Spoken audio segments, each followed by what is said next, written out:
comes a time that there is the cumulative effect of the transactions you are making. That here you are face to face with what you can become. But the man looking at it is not the kind of man that enters. You enter into a door that was designed for you and they say, no, not you.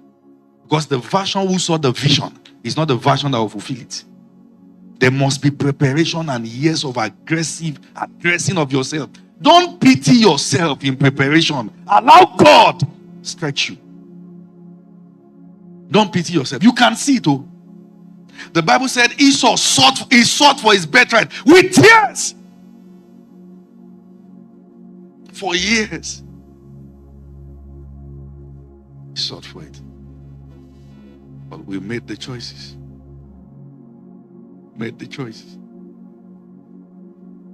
One of the things the devil used to destroy people's future is anxiety.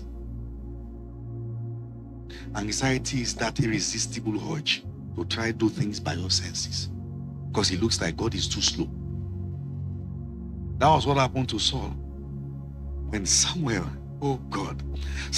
said to Saul, he said, go and sacrifice. He said, wait for me. Wait, I'm coming to sacrifice. Wait for me.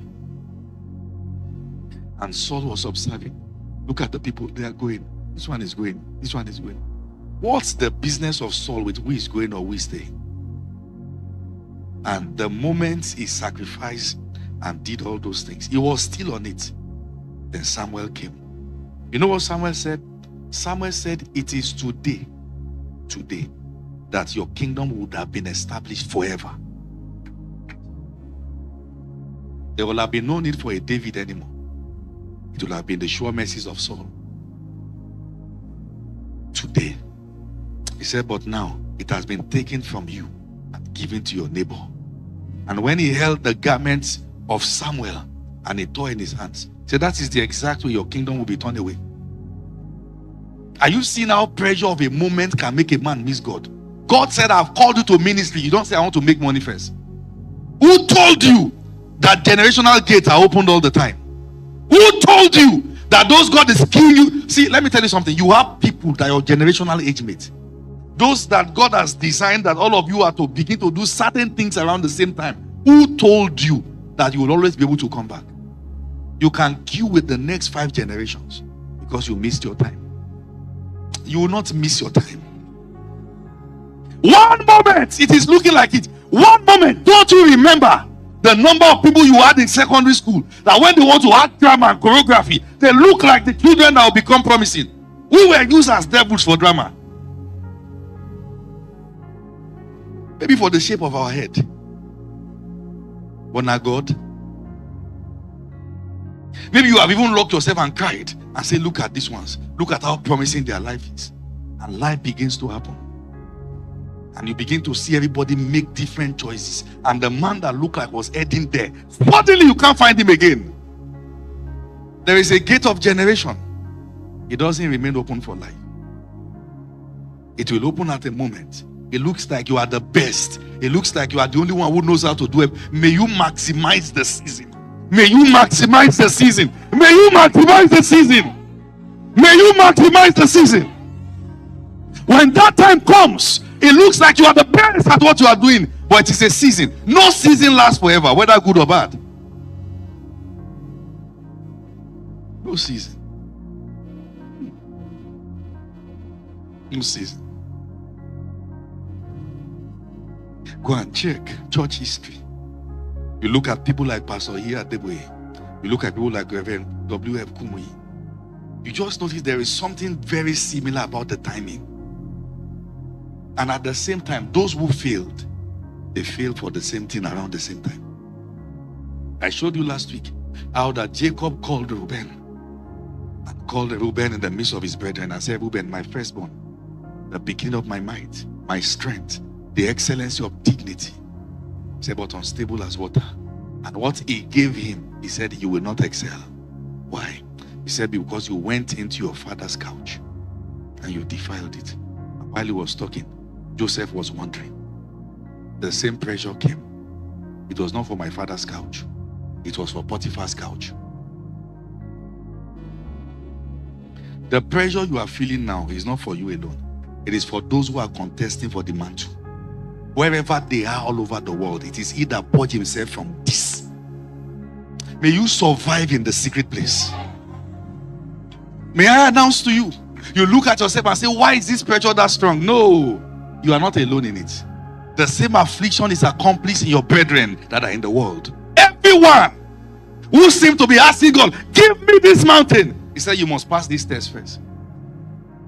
And you think, hey, I'm just in Lekki, I'm the only one facing this. No. You have a brother who is also in Kano, that if you come out, you will meet each other in destiny. But if you fail, you will watch him from afar. And you will know, this is what I could have become, but I'm no longer the man for it. One of the most tragic things in life is to see people who are doing what you were designed to do, but you know you can't do it. There's nothing more painful than that. When you are telling your children's story, we started together, and they are asking, Daddy, what happened? Mommy, what changed? You will not tell the story of failures. You will not tell the stories of failures.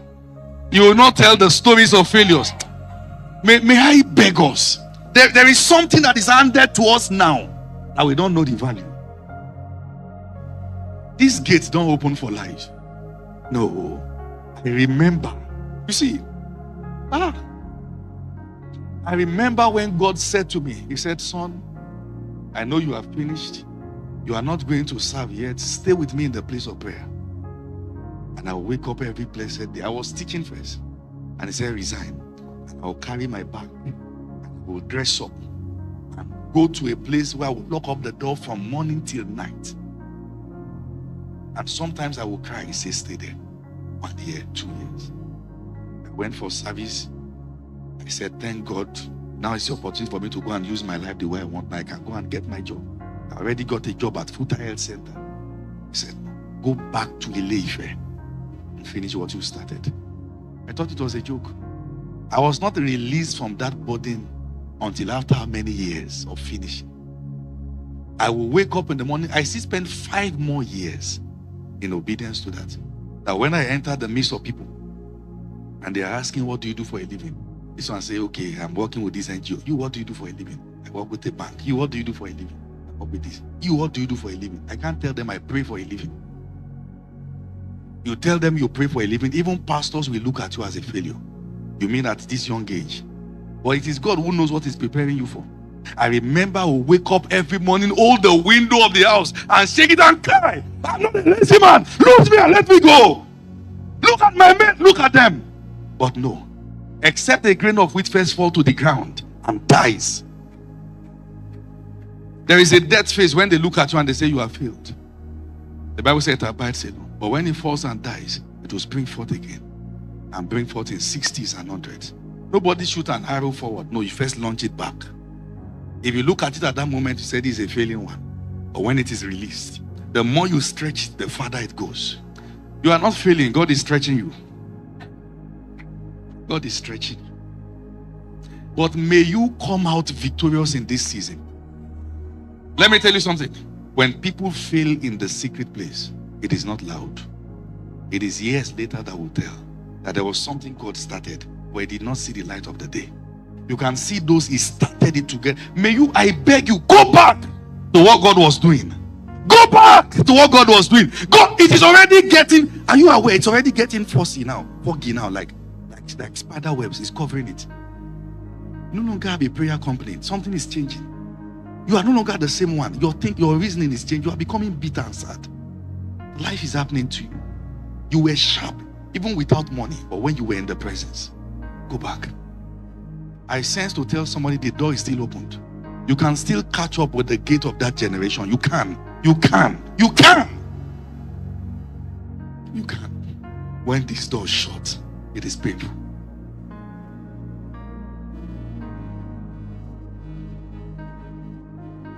I've heard some of the fathers talk to me sometimes. And while they are talking, they will say, and we remember Bro Emeka. They say, but sin swept them away. What God started with you on campus, he was not flashing you. He was preparing you. Don't transact it away. It's not a flash. Lift your hands and say, Lord, before this door shuts, bring me back. Restore my lost fire. The clarity I once had. The sense of precision. The awareness. that this is where we are going. Restore. Restore. I need to pray this prayer like your life depends on it. Take a moment. Restore. Restore. Restore my lost fire. Restore.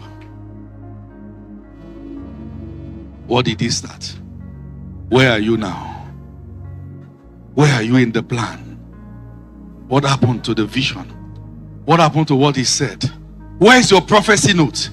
When was the last time you opened it? When was the last time you were free to jot anything in it? When was the last time you had clarity? When was the last time you did something that you were sure this is God?